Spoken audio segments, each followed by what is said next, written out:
Hi, my name's Happy, and for the whirl assignment, I will be going over the Adidas Samba's Millennium campaign. So, quick introduction: Adidas is basically just an athletic footwear and apparel company that's super big in the world. And at the center of the Adidas Sambas Millennium campaign is the tagline "Good for a Millennium," emphasizing how these shoes are timeless and eternal, not just in the material but in the design and style. Samba Millenniums were first released in 2009 but made its sudden return recently, and this campaign, in my opinion, is truly a really good comeback story.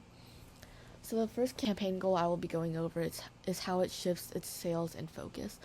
So after Adidas terminated their partnership with the Yeezy sneakers, they had to basically pivot strategies and find another way to make up for the sales, finding another product that could be as much of a success. Next goal is capitalizing on current trends, because there is already a crazy um, comeback of retro street style. Sambas kind of like almost fit perfectly into that style and is considered like a fashion staple slash essential. And some PR aspects of this campaign is um, the storytelling over its sales and how it connects with consumers on a more emotional level, and it earns a lot of media domination. Um, Another aspect is its brand repositioning from athletic apparel to kind of like more trendy fashion within Adidas. And but public's involved, there's going to be a wide range of Adidas consumers, and it's going to attract a lot of new consumers aside from athletes, including influencers and fashion crowds, and it is a one-way flow of communication because it is kind of just advertising for the product. Okay, so quickly going over the case progression. Before the campaign started, Adidas had to end its partnership with the Yeezy sneakers after Kanye West publicly made pretty controversial political statements, despite how Yeezy had pretty successful sales.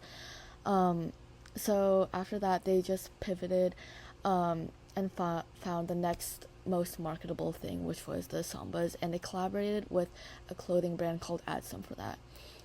Um, and the sales were pretty successful. Adidas already has a 90% increase in 2024 in revenue, with Sambas and similar classic styles at the forefront of its growth, and Adidas was even able to outperform its primary competitor, Nike. I think some important key roles was the company's effort and passion for Adidas products. The next one is the influence of high-profile celebrities such as Bella Hadid, Harry Styles, and Kendall Jenner, who have been seen wearing Sambas very regularly, and how there was also a very strategic focus on nostalgia and legacy products. They told their story in a very interesting way.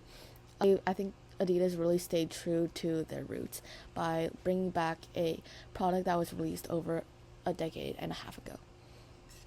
And then, so overall, I do think this case was very successful. They they were able to avoid a lot of backlash from audience by basically holding themselves accountable very quickly, and they obviously had a very strong retailer and consumer interest based off its sales that I mentioned earlier. So, but some things I would do differently is just post more content on social media and reach out more to other like news outlets and being more intentional with that, because I feel like a lot of the success was based off luck, and even the CEO said that in an article I was reading earlier. But yeah, overall I still think it's very successful, and thank you for listening.